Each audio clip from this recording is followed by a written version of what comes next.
Melayang serindit di atas permatang, merbah berkicau di hujung muara. Pemanis kata selamat datang, awal bismillah, pemuka bicara. Bismillahirrahmanirrahim. Assalamualaikum warahmatullahi wabarakatuh. Salam sejahtera, salam madani, salam ABC. Anak baik lagi cerdik.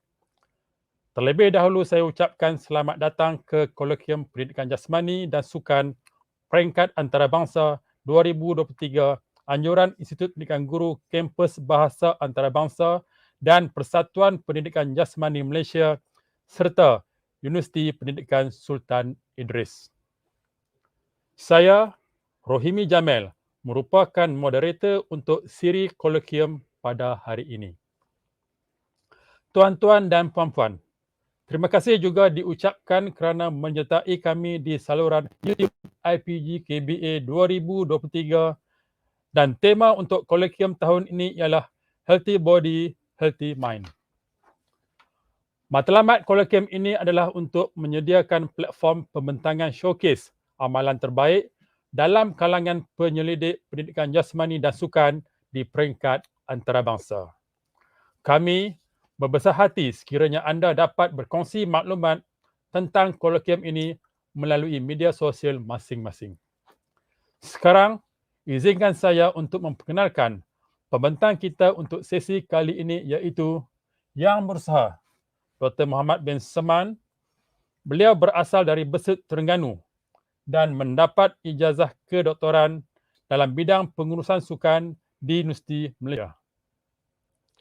Beliau mempunyai kepakaran khususnya di dalam bidang pengurusan sukan di mana Dr. Muhammad banyak terlibat dalam penganjuran sukan sama ada di peringkat kebangsaan maupun antarabangsa seperti kejohanan sukan Sukma dan Sukan C. Beliau juga merupakan seorang ketua unit core curriculum IPG Kampus Bahasa Antarabangsa dan sentiasa aktif dalam bidang core curriculum khususnya di peringkat IPJM. Jadi, sebenarnya kita amat teruja untuk mendengar lebih lanjut tentang pembentangan beliau yang bertajuk Pengurusan Bina Insan Guru yang Berkesan. Baiklah, tanpa melengahkan masa, saya dengan segala hormatnya mempersilakan Yang Berusaha Dr. Muhammad bin Seman untuk meneruskan sesi pembentangan beliau. Dipersilakan. Bismillahirrahmanirrahim. Assalamualaikum warahmatullahi wabarakatuh. Salam sejahtera, salam Malaysia Madani, salam ukhuwah pertemuan kita di dalam program yang telah dirancang. Terima kasih kepada rakan moderator Tuan Rohimi Jamil yang sanggup berada bersama untuk perkongsian pada pagi yang mulia ini. Alhamdulillah, pada kesempatan ini saya sekali lagi terpanggil untuk sama-sama membincangkan, sama-sama berkongsi sedikit pandangan hasil daripada pemantauan, daripada pemerhatian pihak kami yang turut sama berada dekat IPG Kampus Bahasa Antarabangsa dalam menjayakan, dalam membentuk, dalam membimbing satu pasukan bina insan guru yang dikatakan berubah dari semasa ke semasa dan kami sentiasa mempunyai pandangan daripada pemerhatian yang telah kami buat. Terima kasih kepada semua. Selamat datang kepada semua pendengar, peminat-peminat sukan dan juga mereka yang terlibat dengan secara langsung untuk program Bina Insan Guru. Jadi secara tak langsungnya ada beberapa perkara yang saya akan utarakan dalam perbincangan kita pada pagi ini, iaitu yang pertama dari segi apa itu dinamakan sedikit pandangan, lepas tu pengenalan, dari segi pelaksanaan program, SOP yang terlibat dan juga kesan yang sama ada yang positif ataupun negatif daripada pelaksanaan program tersebut. Seterusnya, bagaimanakah sedikit cadangan dan pandangan daripada pihak kami dan kesimpulan yang kami akan ambil setelah pelaksanaan program Bina Insan Guru yang dilaksanakan di dalam kampus ataupun di luar daripada kampus yang telah ditetapkan mengikut kesesuaian. Ya, tuan-tuan dan puan-puan, rakan-rakan pendengar yang berada bersama dengan kita pada pagi ini.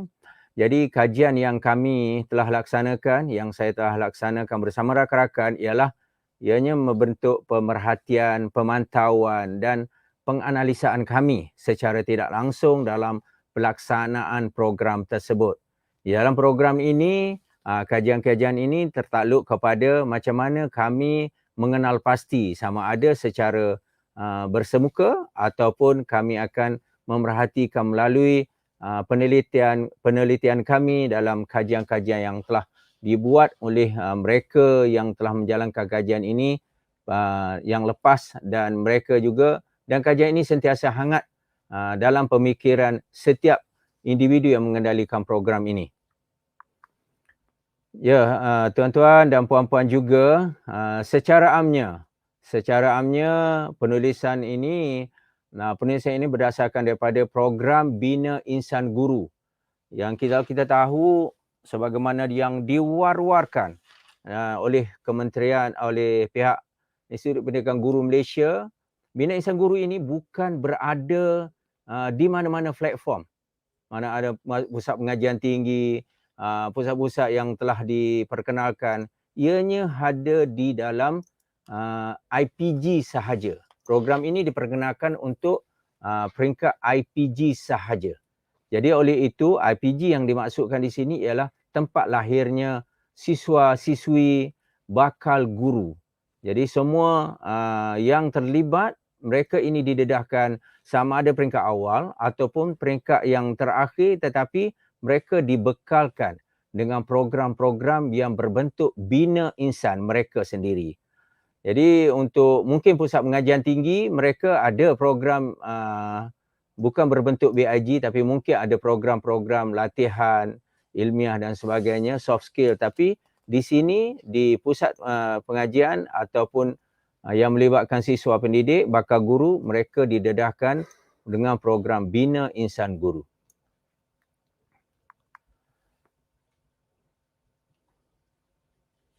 Jadi secara kesimpulan juga untuk pengenalan ini dapat kita katakan bahawa program Bina Insan ini wajib dilaksanakan dan bukannya satu benda yang berbentuk alternatif, tetapi wajib disertai kerana di sini ada perkara-perkara yang disampaikan yang merupakan, saya kira merupakan satu bentuk bahawa hasil daripada pengajian mereka selama beberapa semester dan akhirnya sebelum mereka meninggalkan kampus dalam bidang pendidikan ini, mereka akan ada satu tauliah, iaitu telah melepasi peringkat bina insan yang ada di sini.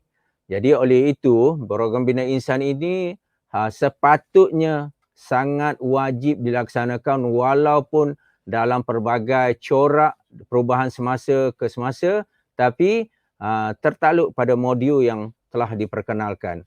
Jadi kita bersyukur kerana siswa-siswi pendidik yang mengikuti program ini nampak mereka begitu akur dan mereka akan sentiasa memahami dari semasa ke semasa tentang perjalanan program ini. Ya, kalau kita tengok sepintas selalu ya, tuan-tuan dan puan-puan yang berada bersama dengan saya pada pagi ini, iaitu objektif untuk Bina Insan Guru ini kalau saya dapat garapkan secara sepintas selalu, iaitu dapat membina pemikiran aras tinggi di mana mereka yang terlibat, mereka diberikan satu task, beberapa task yang berkaitan dengan untuk mereka selesaikan permasalahan seperti membina, menyaksikan, membuat dan memimpin. Jadi mereka ini akan dibentuk dalam satu program berbentuk pemikiran aras tinggi. Juga akan bertindak balas secara positif dengan persekitaran. Mereka ini mungkin berada dalam keadaan yang relax, mereka berada dalam keadaan yang senang hati, berada pada keadaan yang tidak menghadapi masalah asrama, rumah sewa dan sebagainya. Tapi apabila mereka terlibat dengan BIG, mereka akan dibawa ke luar dan mungkin ini ada terlibat dengan satu persekitaran baru. Jadi persekitaran baru ini memberikan satu pendedahan baru. Mereka akan rasa bahawa mereka tidak pernah mengalami suasana-suasana baru. Jadi dekat ini nampak bahawa mereka perlu bertindak balas dengan positif, merasakan bahawa itu adalah senilai tambah yang perlu mereka hadapi. Dan seterusnya mereka akan menghayati dan menampilkan ciri-ciri berbentuk kerohanian, nilai, etika, protokol yang perlu mereka melepasinya. Jadi selain daripada mereka dalam bentuk pendidikan jasmani, pergerakan dan sebagainya, mereka ada ciri-ciri yang kalau orang Islam mereka akan berbentuk kerohanian, tapi kalau yang bukan Islam mereka akan terus terlibat secara langsung dalam bentuk moral. Jadi ini telah menggambarkan bahawa konsep objektif ini selaras dengan falsafah pendidikan negara. Kalau kita tengok kan, di mana dalam falsafah pendidikan negara menekankan perkataan jeri, jasmani, emosi, rohani dan intelek. Jadi perkataan jasmani ini mereka terus bergerak tanpa ada masalah. Mereka akan dapat daripada pagi mereka akan terus berada pada tempat yang sepatutnya. Emosi mereka walaupun penuh dengan masalah tekanan makanan dan sebagainya yang tidak sesuai dengan mereka, jadi emosi mereka terkawal. Rohani, dengan adanya program-program keagamaan, kerohanian tetap diutamakan dalam program ini kerana ini akan memberi satu gambaran bahawa mereka berada pada kefahaman yang sangat-sangat baik. Dan intelek ini tentunya adalah pemikiran aras tinggi tadi yang perlu ada pada mereka. Dan mereka juga diberikan peluang, kesempatan dan task untuk merancang serta melaksanakan program dalam bentuk yang terpimpin. Jadi mereka akan menyediakan kertas cadangan, mereka akan melaksanakan mengikut modul yang berpaksikan tentang apa yang telah dirancang, yang telah diberikan oleh pihak yang berkaitan seperti IPGM dan penggubal. Dan yang akhir sekali yang dapat saya paparkan ialah mempamerkan daya tahan. Seterusnya, kalau mereka dapat melaksanakan semua ciri-ciri di atas dan tidak ada yang terkecuali dari program aktiviti yang dirancang, akhirnya mereka ada daya tahan tersendiri. Daripada awal sampai akhir mereka dapat menghabiskan program yang telah dirancang dengan jayanya.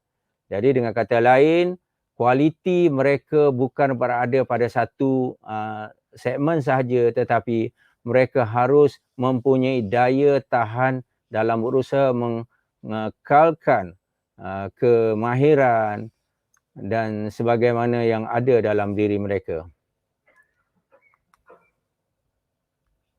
Jadi sebagai pengenalan kepada program BIG ini, iaitu program ini merupakan satu kursus yang dilaksanakan 5 hari 4 malam yang mana wajib diikuti dan untuk mereka mendapatkan penganugerahan ijazah mereka mesti melaluinya walau apa jua platform yang mereka ada.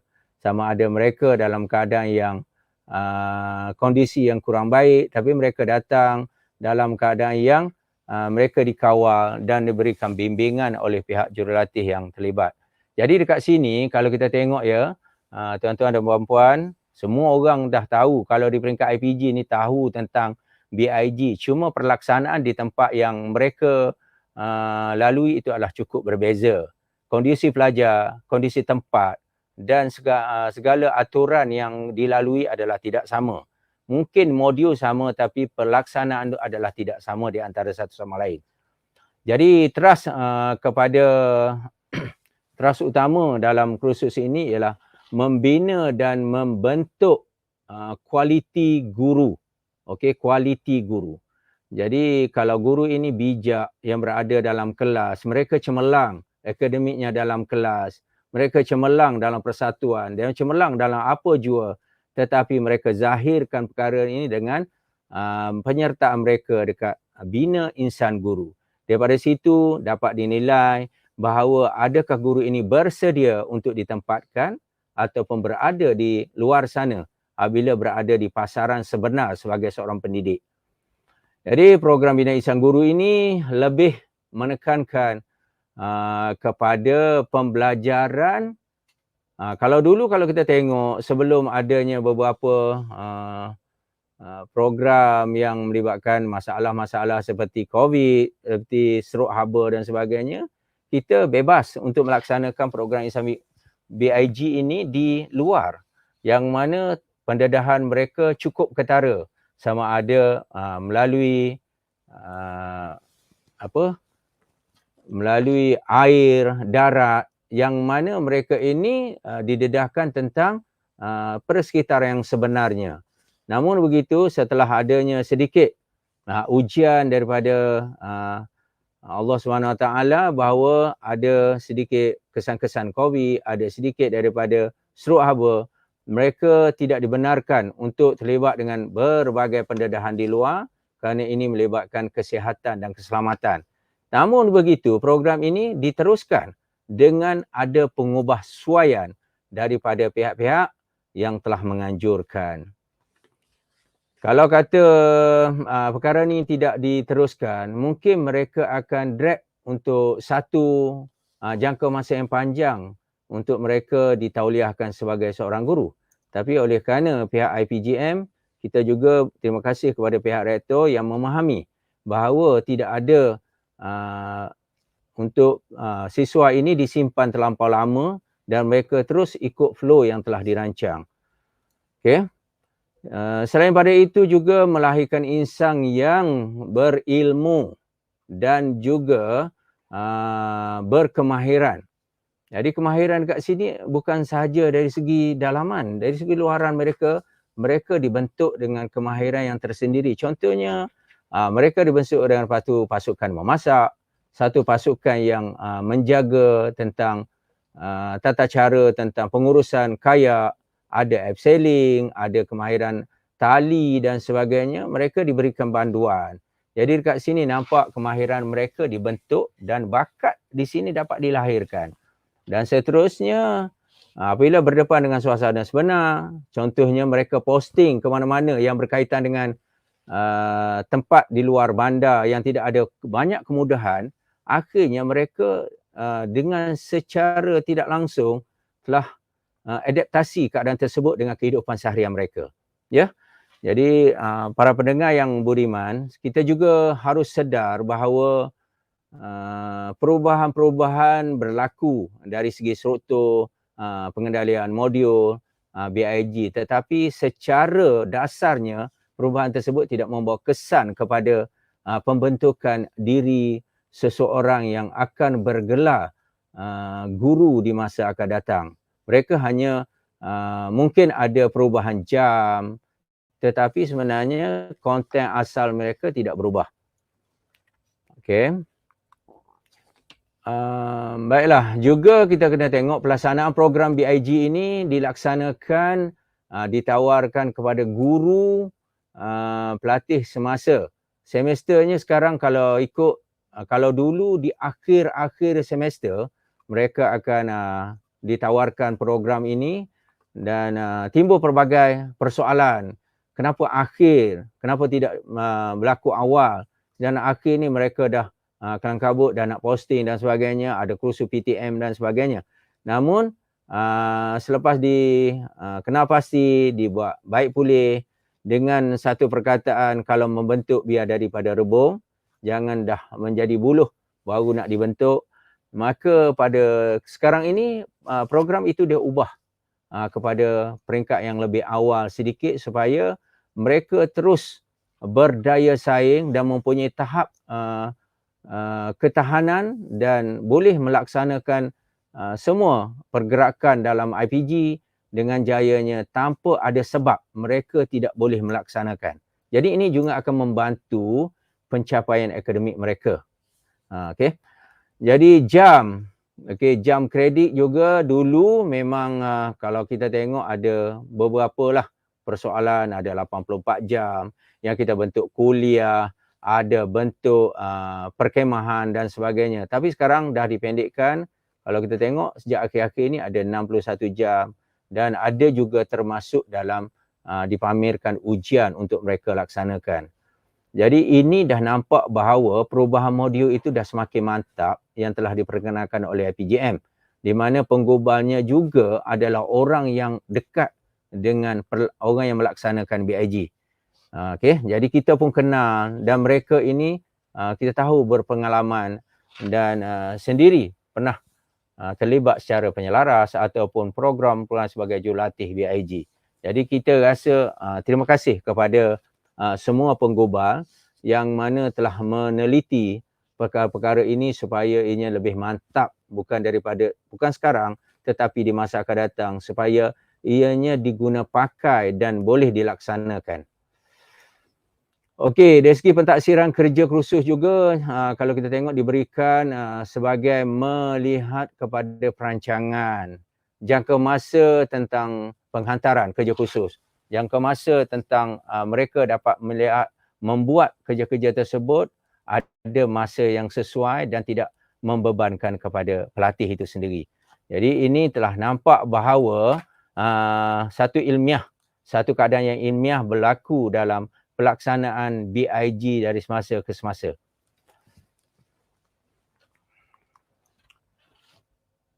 Okey, kalau kita tengok analisis kandungan khusus juga adalah sangat berkait rapat dengan dengan kehidupan mereka. Kalau daripada pagi, kalau saya sepatah lalu ya kepada semua pendengar semua, kalau sepintas lalu saya dapat nyatakan bahawa mereka daripada pagi contohnya akan berada pada Malaysia Cergas dan terus kepada patriotik. Okey, Malaysia Patriotik. Lepas tu mereka akan didedahkan dengan aktiviti-aktiviti yang dirancang. Seperti apa? Kalau sepintas lalu secara ringkas saya dapat kongsikan di sini, iaitu mereka didedahkan dengan contohnya trekking, okey, berjalan, lasak dan terusnya pada petangnya pun mungkin ada aktiviti memasak secara kumpulan. Dekat sini kepimpinan dapat dibentuk. Kenapa saya katakan kepimpinan? Sebab setiap aktiviti yang dilaksanakan, mereka adalah pemimpin. Jadi pemimpin ini bukan pada satu segmen saja. Sama ada mereka pemimpin untuk mereka menjadi ketua atau mereka menjadi penyelaras untuk satu-satu slot, juga mereka adalah pemimpin kepada diri mereka sendiri.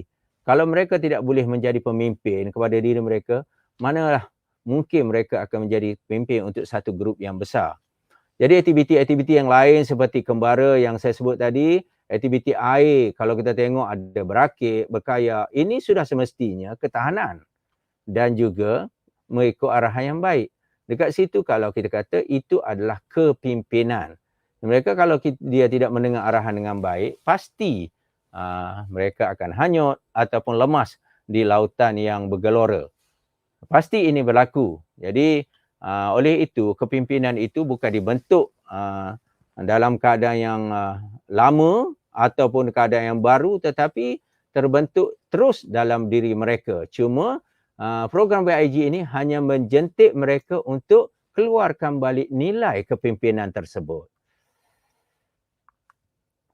Jadi jelaslah kepada kita analisis-analisis yang dibuat, akhirnya setiap masa ada refleksi. Mereka akan menyatakan apa mereka yang dapat. Apa mereka dapat daripada program yang dilaksanakan. Bukannya hanya datang untuk berseronok atau hanya datang untuk menghabiskan waktu-waktu bersama dengan rakan. Tetapi mereka ada refleksi mereka sendiri. Apa yang mereka dapat setiap hari daripada program yang telah diperkenalkan. Dari refleksi itu juga memberikan gambaran kepada jurulatih supaya mereka bukannya mengendalikan dalam keadaan yang syok sendiri. Okey, orang kata buat dalam keadaan yang kita saja bagus. Tetapi apa yang pelajar dapat? Dekat situ ada win-win situation yang perlu diperkenalkan oleh jurulatih dengan peserta yang terlibat. Ya, tuan-tuan dan puan-puan yang beriman, penggemar ataupun mereka yang melalui rekreasi luar dan juga aktiviti-aktiviti outdoor pasti tahu bahawa aktiviti BIG ini adalah basic untuk selepas ini mereka akan meneruskan aktiviti tersebut secara lebih terperinci. Jadi kami sebagai warga jurulatih dan juga orang yang melaksanakan aktiviti BIG ini akan tahu bahawa sejauh mana tahap keupayaan pelajar. Jadi sudah pastinya dalam BIG ini ada Standard Operation Procedure, iaitu berkaitan dengan macam mana tata kelola lah. Yang satu perkataan yang sangat sinonim sekarang, macam mana cara pengendalian, apakah SOP yang harus diberikan penekanan. Dan sudah pastinya kita jangan terlepas pandang tentang SOP, kerana SOP merupakan satu bentuk pengawalan, satu bentuk macam mana ingatan, macam mana setiap benda yang dilaksanakan itu mesti ada perkara-perkara yang jelas, terutama sekali penerangan. Dari segi peraturan-peraturan, penggunaan peralatan, keadaan-keadaan yang akan berlaku, itu telah dikenal pasti oleh pelaksana tu peringkat awal. Jadi dekat situlah SOP itu diperkenalkan dengan jayanya. Jadi sebelum satu-satu aktiviti dilaksanakan, SOP akan dikenalkan terlebih dahulu kepada semua yang terlibat.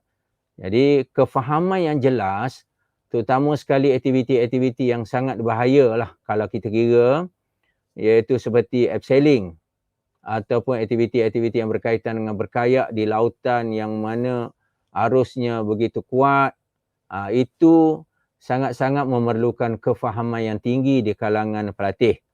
Jadi contohnya penggunaan tali apabila mereka berputar di peringkat atas.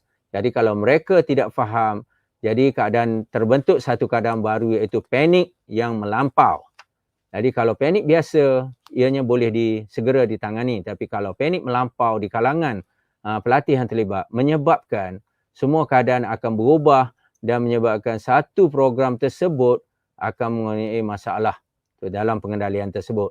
Mungkin peserta yang pertama berlaku keadaan yang panik dan menyebabkan timbulnya masalah, mungkin akan memberi kesan kepada peserta yang lain. Jadi ini gambarannya bahawa jurulatih mesti ada pengalaman untuk menyelesaikan perkara tersebut. Okey, kalau kita tengok juga selain daripada SOP itu, perancangan.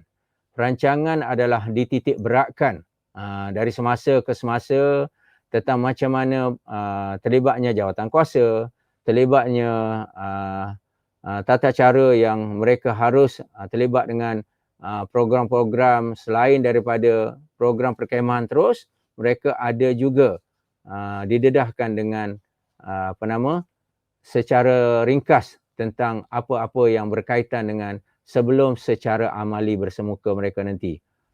Jadi pelaksanaan kertas kerja juga perlu dilaksanakan, kerana daripada kertas kerja tersebut maka akan keluarlah bajet yang bersesuaian dengan penggunaan tempat, makan dan juga penglibatan-penglibatan dengan peralatan yang mungkin peralatan yang kita nyatakan di sini, mungkin peralatan ini berbentuk tidak tahan lama.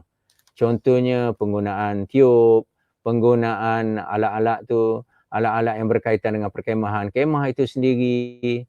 So dekat sini mereka didedahkan pada peringkat awalnya, grup-grup tersebut akan dipanggil untuk kemaskini, untuk melihat dengan keadaan yang jelas apakah perkara-perkara ni sebut ni atau peralatan tersebut ini sesuai diguna pakai. Kalau tidak, maksudnya ianya perlu diselesaikan peringkat awal. Kalau dah masuk dalam perkhemahan, khemah bocor, air masuk dan boleh menyebabkan masalah kepada pelatih itu sendiri. Itu secara ringkas yang saya boleh perkenalkanlah untuk SOP ini. Dan pastinya sebelum mereka tamat kepada program tersebut, pastinya ada post-mortem, ada rumusan, ada ruang bicara untuk dikenal pasti untuk masalah-masalah yang timbul, supaya masalah yang dihadapi ini dapat diselesaikan, dapat diguna pakai, dapat diambil sebagai satu iktibar bagi program yang akan datang agar berjalan dengan lebih baik di suatu hari nanti.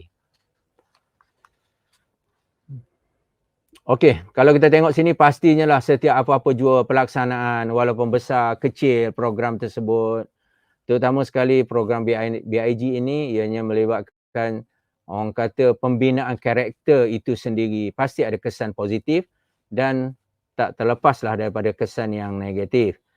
Jadi untuk kesan yang positif ini, kalau kita dapat lihat secara kasarnya, melatih sifat kepimpinan. Jelas daripada budak yang tak boleh bercakap, malu-malu,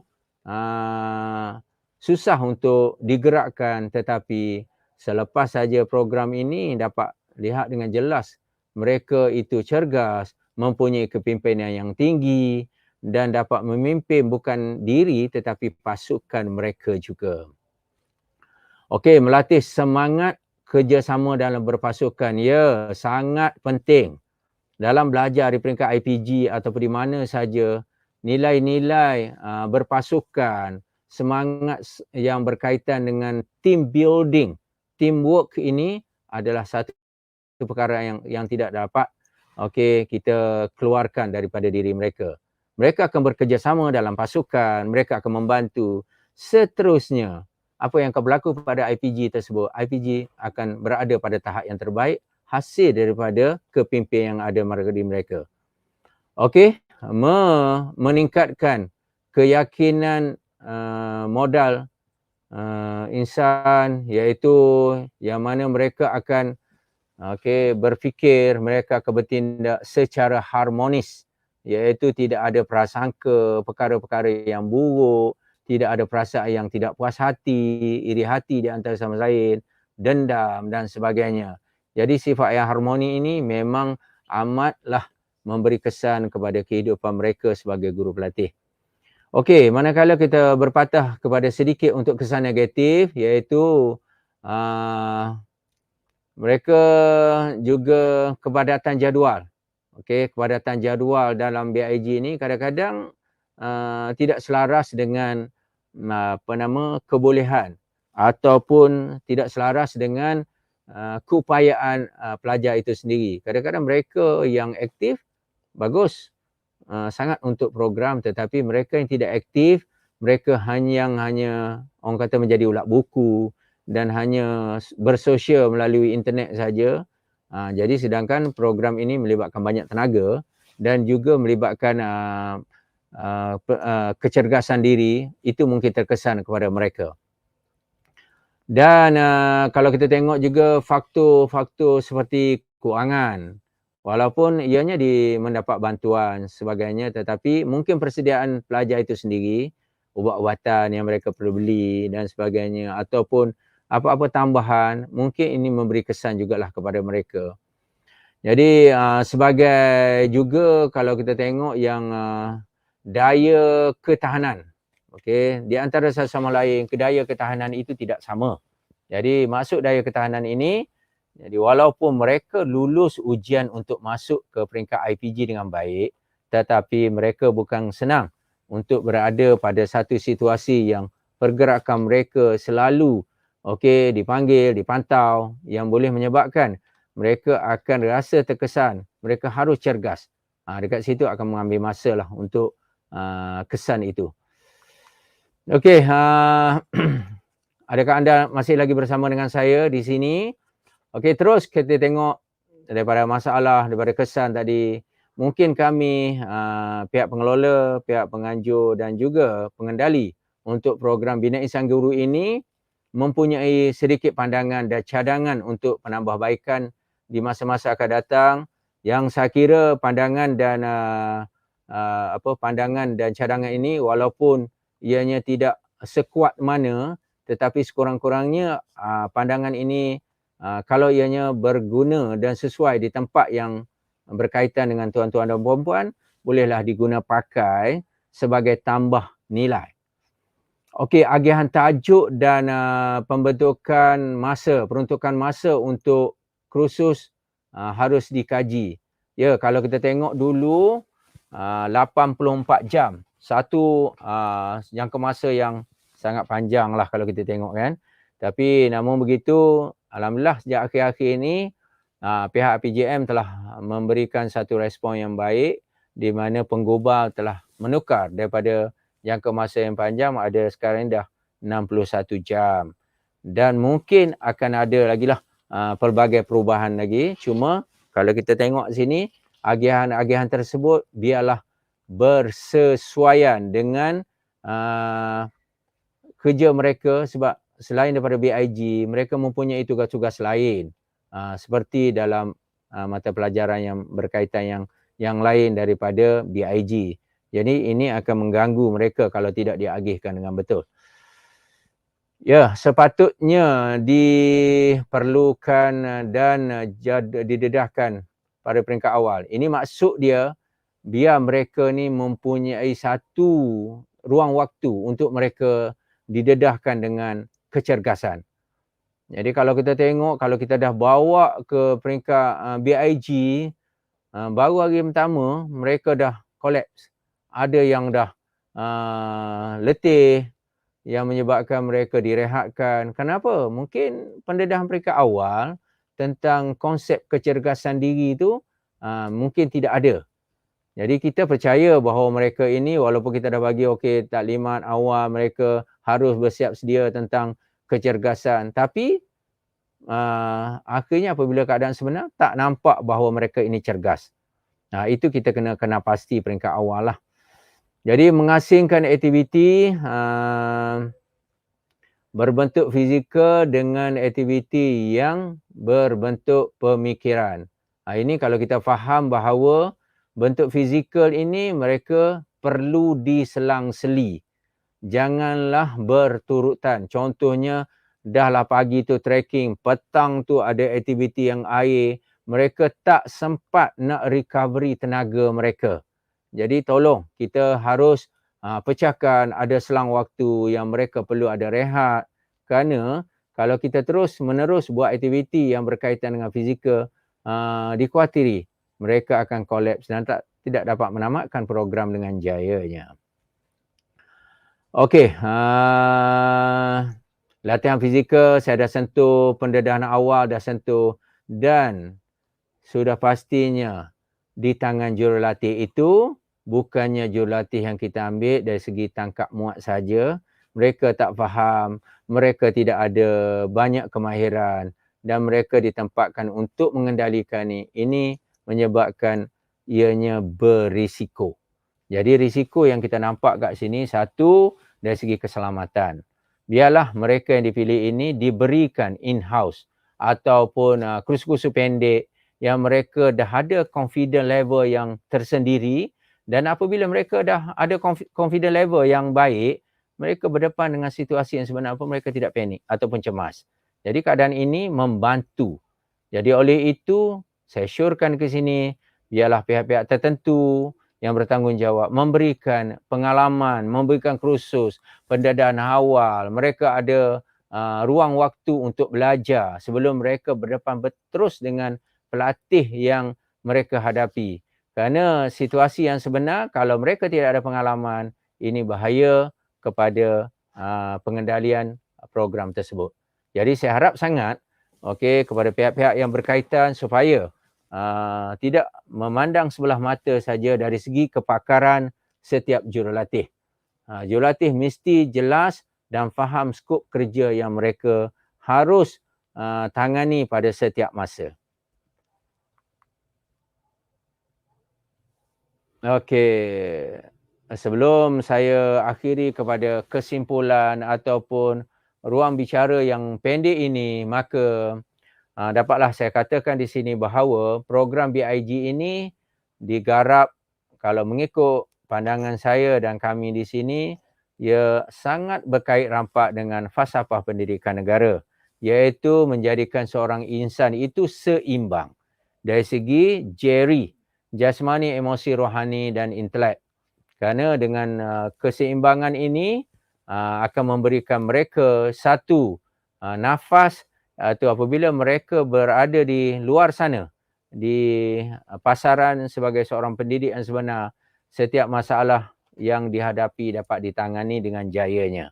Jadi ini menggambarkan bahawa program ini wajib kita teruskan dan bukannya hanyalah separuh jalan sahaja.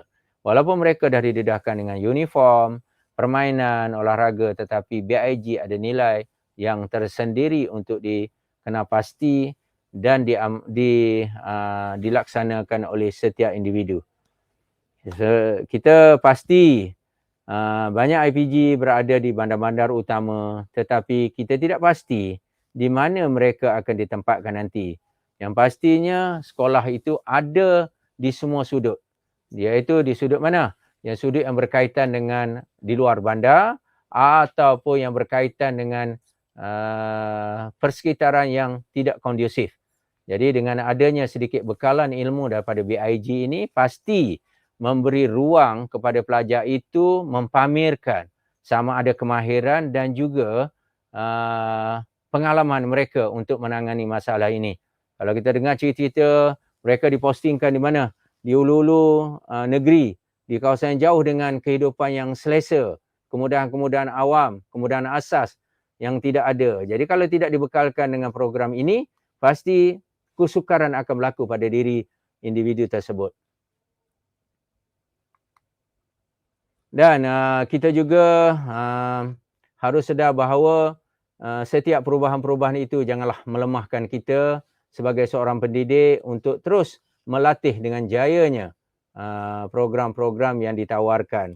Jadi sudah pastinya program BIG ini satu program yang mantap dan saya bersyukur kerana ianya masih diteruskan sampai sekarang.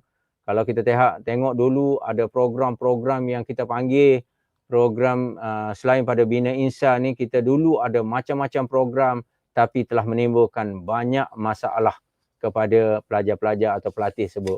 Alhamdulillah program ini dah lama tapi diguna pakai sampai hari ini. Terima kasih kepada IPJM, terima kasih kepada pihak rektor yang telah memberikan pandangan yang serius terhadap pelaksanaan program ini.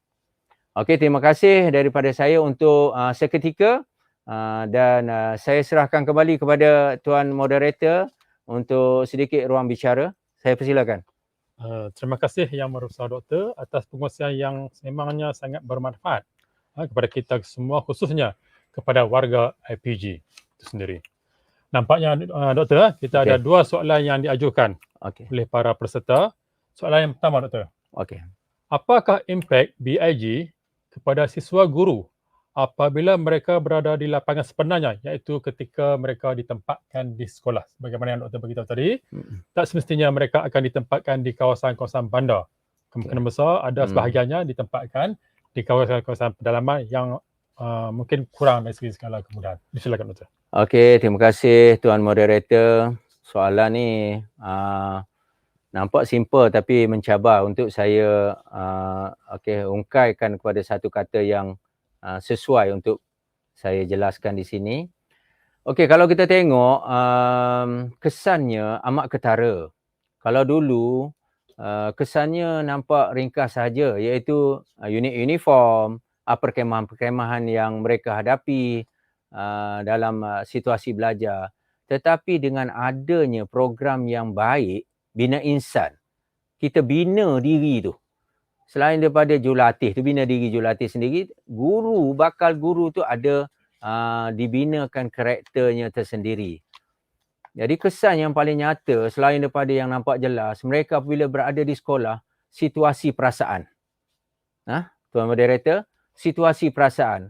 Mereka orang baru, mereka akan masuk dalam golongan pendidik yang sudah lama bertapak di satu tempat. Jadi bukan senang mereka nak masuk dengan mudah. Kerana di situ mereka akan mengalami macam-macam perasaan baru. Ada beban kerja, ada tugas-tugas yang tidak pernah mereka laksanakan tapi mereka diberikan. Contohnya gantian kelas, jadi jurulatih, jadi penyelaras perkemahan dan sebagainya. Kalau mereka tidak didedahkan dengan peringkat awal dengan pembinaan karakter mereka sendiri dalam pembentukan diri, bina insan mereka, pasti ini menyukarkan mereka. Dan dekat situlah kalau kita dengar ramai di kalangan guru-guru pelatih yang baru posting ada gangguan dari segi pemikiran, dari segi emosi mereka terganggu. Jadi harap-harap sangat program yang diperkasakan ini memberikan satu nilai tambah supaya mereka berada di satu tempat dalam keadaan yang boleh mereka atasi dengan jayanya. Itulah kesan yang paling nyata. Yang lain-lain tu kalau kita tengok kecergasan apa semua tu dah saya nyatakan tadi. Okey. Terima kasih Doktor. Ini bermaksud guru yang akan ditempatkan di kawasan penempatan nanti, Mm. semestinya mereka bersedia untuk menghadapi Ya, apa jua keadaan yang Tep- tidak terduga sendiri oleh mereka. betul Okey. sekali. Okey. Okey, Doktor. Soalan yang kedua, Hmm. apakah peranan IPG dalam pelaksanaan kursus BIG ini dalam usaha untuk melahirkan insan guru yang unggul, seperti mana yang kita harapkan selama ini? Silakan, Doktor. Okey, IPG, kalau kita lihat, kita harus berterima kasih kepada kerajaan Malaysia itu sendiri, kerana dengan adanya IPG yang telah dinaik taraf. Dulu kalau kita dengar Maktab Perguruan, satu nama kenangan indah kita pada satu ketika dulu, maktab.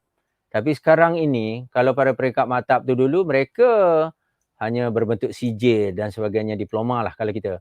Tapi sekarang, guru pelatih ini harus bersyukur kerana mereka telah diberikan peluang tanpa masuk universiti pun, tapi dekat dalam IPG itu sendiri pun mereka dah dinobatkan sebagai orang yang ada ijazah. Jadi dekat sini jelas, bukan senang jugalah untuk ditauliahkan perkara tersebut. Jadi BIG adalah salah satu penentunya. Jadi kat sini kalau kita tengok peranan IPG sangat banyak dalam melahirkan guru-guru yang diperkatakan. Jadi kalau kita tengok peranan yang paling nyata sekali ialah guru-guru sekarang ialah guru yang ada knowledge. Guru yang ketahanan dia tinggi. Kalau berbanding dengan guru-guru yang lama, bukan saya nak merendahkan guru yang lama, tetapi guru sekarang ini guru yang berada pada sistem. Jadi kalau mereka tidak memahami, tidak menguasai sistem, pastinya mereka akan terkebelakang. Jadi dengan kata lain, pada bahasa saya, kita sebagai guru ni bukan untuk mengubah sistem, tetapi kita harus berada dan menguasai sistem tersebut. Kalau kita berada pada situasi yang kita tidak berubah, tidak boleh menguasai sistem, pastinya pelajar terus berada di depan, kita akan berada di belakang. Jadi peranan IPG sangatlah banyak sehingga kita rasa bahawa kalau tanpa adanya satu stage, ada tempat yang untuk melahirkan guru-guru, pastinya guru kita akan berada dalam keadaan yang cacah merbah, yang tidak berada pada stage yang sepatutnya dibanggakan oleh semua warga ibu bapa, warga sekolah, dan pastinya guru kita berada pada zon yang terkebelakang. Okey, terima kasih. Itu saja yang mungkin pandangan daripada saya. Mungkin ada pandangan yang lebih baik, tapi saya rasa itulah yang dapat saya sharekan. Terima kasih lagi sekali Yang Besar Doktor di atas penerangan penjelasan yang sememangnya sangat jelas dan mudah difahami oleh para peserta sesi kolokium untuk kali ini. Juga terima kasih kepada semua peserta dan kami berharap anda dapat ilmu yang bermanfaat daripada pembentangan tadi. Sekali lagi, saya selaku moderator ingin mengucapkan terima kasih ke pembentang kita pada hari ini, iaitu Yang Besar Dr. Muhammad. Terima kasih juga kepada pasukan teknikal IPG KBA, Encik Satya Selen, Encik Muhammad Daini, Encik Muhammad Fazi, serta Encik Muhammad Azri. Tidak lupa juga setinggi-tinggi penghargaan dan terima kasih kepada semua Exco Persatuan Pendidikan Jasmani Malaysia, Rustia Universiti Pendidikan Sultan Idris, pengarah IPG KBA, yang berbahagia Datin Dr. Bushra binti Ali dan semua AJK IPG KBA, Presiden PPJM Dr. Malati Balakrishnan dan semua Exco Dekan Fakulti Sains Sukan dan Kejurulatihan UPSI Dr. Jeffrey Zakaria dan Rustia Kolokium. Dari Kedah ke Pekansari, beli suasa di Kota Tinggi. Selesai sudah tugas diberi, di lain masa insyaAllah bersua lagi. Sekian, terima kasih. Okey, saya rasa saya ambil kesempatan juga kat sini ingin mengucapkan terima kasih Tuan Moderator, dan nampaknya Tuan Moderator begitu hebat berpantun. Saya terus juga memberikan sedikit pantun lah, okey. Beberapa rakat pantun. Yang pertama, budak-budak membawa galah untuk menjolok buah berangan. Walaupun ceramah perkongsian ini tamatlah sudah, harap-harap dikata tidak, dicaci pun jangan. Okey, kalau ada jarum yang patah, jangan patah-patahkan lagi jarum yang lain. Kalau ada silap dan salah, Jangan bagi tahu orang lain. Kita datang untuk berkongsi, biarlah kita ada ilmu. Walaupun sedikit ilmu yang kita timba, tetapi jika diguna pakai, akan memberikan manfaat kepada kita semua. Terima kasih kepada semua yang terlibat. Terima kasih kepada pendengar. Anda kata ada persoalan-persoalan lagi yang perlu ditimbulkan, boleh hubungi kami untuk sedikit ruang bicara dan ada sedikit perkongsian daripada pihak kami. Terima kasih daripada saya, Dr. Muhammad bin Saman, dan kita jumpa lagi kepada semua. Assalamualaikum warahmatullahi taala wabarakatuh. Waalaikumsalam.